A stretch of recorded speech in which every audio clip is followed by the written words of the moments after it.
UP के जनपद गोंडा के एक दिवसीय दौरे पर पहुंचे राज्यसभा सांसद व पूर्व UP deputy CM Dinesh Sharma का भारतीय जनता पार्टी के कार्यकर्ताओं ने जोरदार स्वागत किया।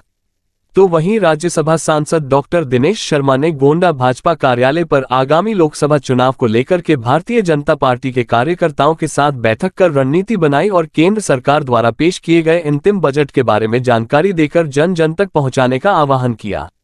वहीं मीडिया से बात करते हुए पीडीए का फुल फॉर्म बताया, कहा पी से पाप करना, डी से दगाबाजी, ए से अपराधियों को संरक्षण।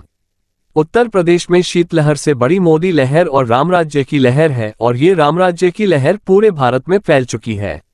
विरोधी हताश, निराश और अवसादग्रस्त हैं। लाला लाजपत राय के अलावा एक कांग्रेसी का नाम बता दीजिए जिसको अंग्रेजों की गोली लगी है। कांग्रेसी नेता उस समय गिरफ्तारी के नाम पर रिजॉर्ट में ठहरते थे। इंडिया गठबंधन की गांठें बहुत ढीली हैं। गठबंधन अब है कहां जो उनको बनाने वाले थे अब एनडीए को मजबूत कर रहे हैं। भारत में ओवैसी मुगल मानसिकता का एक जीवंत उदाहरण है। ओवैसी जिनकी जुबान पर पाकिस्तानी बोल रहकर पाकिस्तानी जिन सवार हो जाता है। आडवाणी जी अपने जीवन चरित्र के कारण ये एक मॉडल है और ओवैसी भी अगर आडवाणी जी पर कुछ कहते हैं वो आसमान में थूकने जैसा होगा जो उन्हीं के ऊपर गिरेगा। राहुल को आज आपने देखा है टीका लगाते हुए, आज उनका जनेऊ नहीं दिख रहा था। उनका जनेऊ कहीं किसी ने निकाल लिया है। चुनाव आएगा तो उनका जनेऊ बाहर निकल कर आएगा।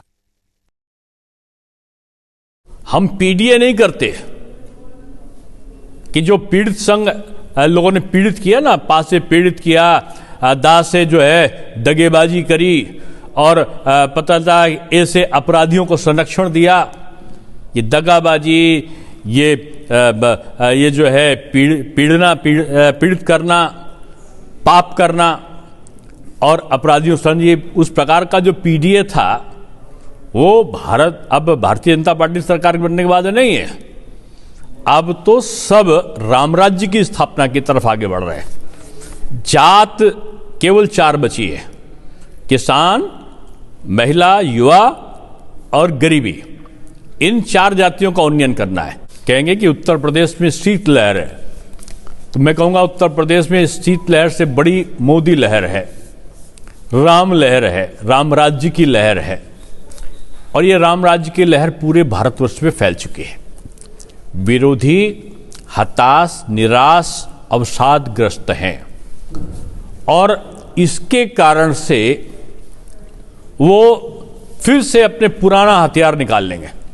उनका एक बैंक है, गठबंधन बैंक है, उसका ठगबंधन वाला लॉकर है। उस लॉकर में जातिवाद के विभिन्न प्रकार के प्रकल्प भरे हुए हैं। हाँ, बिल्कुल उन्होंने सही कहा, लेकिन ये झुंझुना की जो आवाज है ना, उस आवाज बहुत से लोगों को राजनीतिक रूप में झुंझुना पकड़ा देती है। अखिलेश यादव अब की जनता ऐसी बातें कहने वालों को झुंझुना पकड़ाएगी। उनको पता ही नहीं, भाजपा का तो जन्म हुआ 1980 में, जनसंघ का जन्म हुआ 1952 में। हेडगेवार जी जो हमारे वो थे, वो जेल गए थे, उस समय हालांकि कांग्रेस में थे। और एक भी कांग्रेसी का लाला लाजपत राय के अलावा आप नाम बता दो जो शहीद हुआ हो, जिसको अंग्रेजों के उसमें पुलिस की गोली लगी हो, जिसने कोई वो किया, एक कांग्रेसी का किसी का नाम बता दो। लाला लाजपत राय तो थे, ये कुछ कांग्रेसी नेताओं का नाम मिलेंगे और जाके रिजॉर्ट में ठहरते थे जेल के नाम पर, अच्छे अच्छे पकवान खाते थे, वेज और नॉनवेज सारे। जो लोगों ने अपराध का साम्राज्य चलाया है, आज उनको भाषण देने का या आज उनको उपदेश देने की आवश्यकता नहीं है।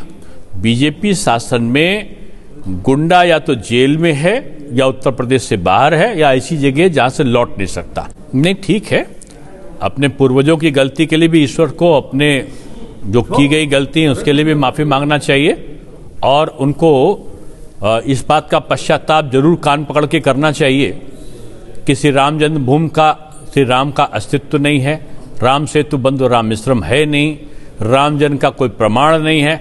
इस प्रकार का एफिडेविट देने के लिए कांग्रेस सरकार के लिए भी सार्वजनिक रूप से माफी मांगनी चाहिए। गठबंधन की गांठें बड़ी ढीली हैं। गठबंधन तो अब है कहां, जो उनको बनाने वाले थे वो एनडीए को मजबूत कर रहे हैं। अब गठबंधन नाम की चीज की गांठें एक एक करके खुलती जाएंगी, ये भी देखते जाओ। ओवैसी मैं समझता हूं इस भारत में मुगल मानसिकता का एक जीवंत उदाहरण है, जिनकी जुबान पे पाकिस्तानी बोल रह रहकर पाकिस्तानी जिन्न सवार हो जाता है। और ओवैसी को आडवाणी जी के त्याग और बलिदान को नहीं पता है। उन्होंने पाकिस्तान के विभाजन की विभीषिका देखी है। आडवाणी जी अपने जीवन चरित्र के कारण लोगों में आज एक मॉडल हैं, और ओवैसी अगर उन पर कोई बात कहते हैं तो वो आसमान में को देखकर थूकना है, वो थूक उन्हीं के ऊपर पड़ेगा। आदरणीय राहुल जी को आपने टीका लगा के देखा, हालांकि कोट नहीं पहने थे, जो जनेऊ बाहर दिखता, आज उनका जनेऊ नहीं दिख रहा था। हो सकता है जनेऊ रखना भूल गए हों। आज उनसे प्रश्न पूछेगा, वो टीका तो लगाए थे, वो पटका तो पहने थे, उनका जनेऊ कहीं किसी ने निकाल लिया है। हमको लगता है चुनाव आएगा तो जनेऊ भी बाहर निकल कर आएगा। उत्तर प्रदेश में हार जाओ तो ईवीएम खराब थी, ईवीएम नहीं, मैं लोगों की मानसिकता खराब है। ओके, कि ज्ञानवापी पे बीजेपी पे आरोप कांग्रेस लगा रही है। 1993 के पहले ज्ञानवापी के जिस स्थान पर तहखाने में पूजन के आदेश न्यायालय ने दिया है, 93 के पहले भी वहां पर हिंदू जो संप्रदाय है वो वहां पर पूजा करता आया है 50 साल से, सैकड़ों साल से।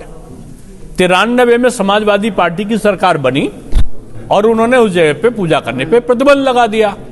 वो लोग न्यायालय चले गए, लंबी प्रक्रिया चली और न्यायालय ने वहां 93 में जो पूजा बंद थी उसको फिर से शुरू कर दिया। न पहले बीजेपी थी न अब बीजेपी है। पहले समाजवादी ने बंद किया, अब कोर्ट ने खुलवा दिया। कोर्ट के आदेश का पालन न करो तो कंटेम्प्ट ऑफ कोर्ट है। कोर्ट के आदेश के खिलाफ जो लोग बोल रहे हैं वो कंटेम्प्ट ऑफ कोर्ट कर रहे हैं, और उनको समझना चाहिए ये भारत न्यायिक प्रक्रिया के आधार पर चलता है। ये इनकी बातों से ना हिंदू भड़कने वाला है ना मुसलमान भड़कने वाला है।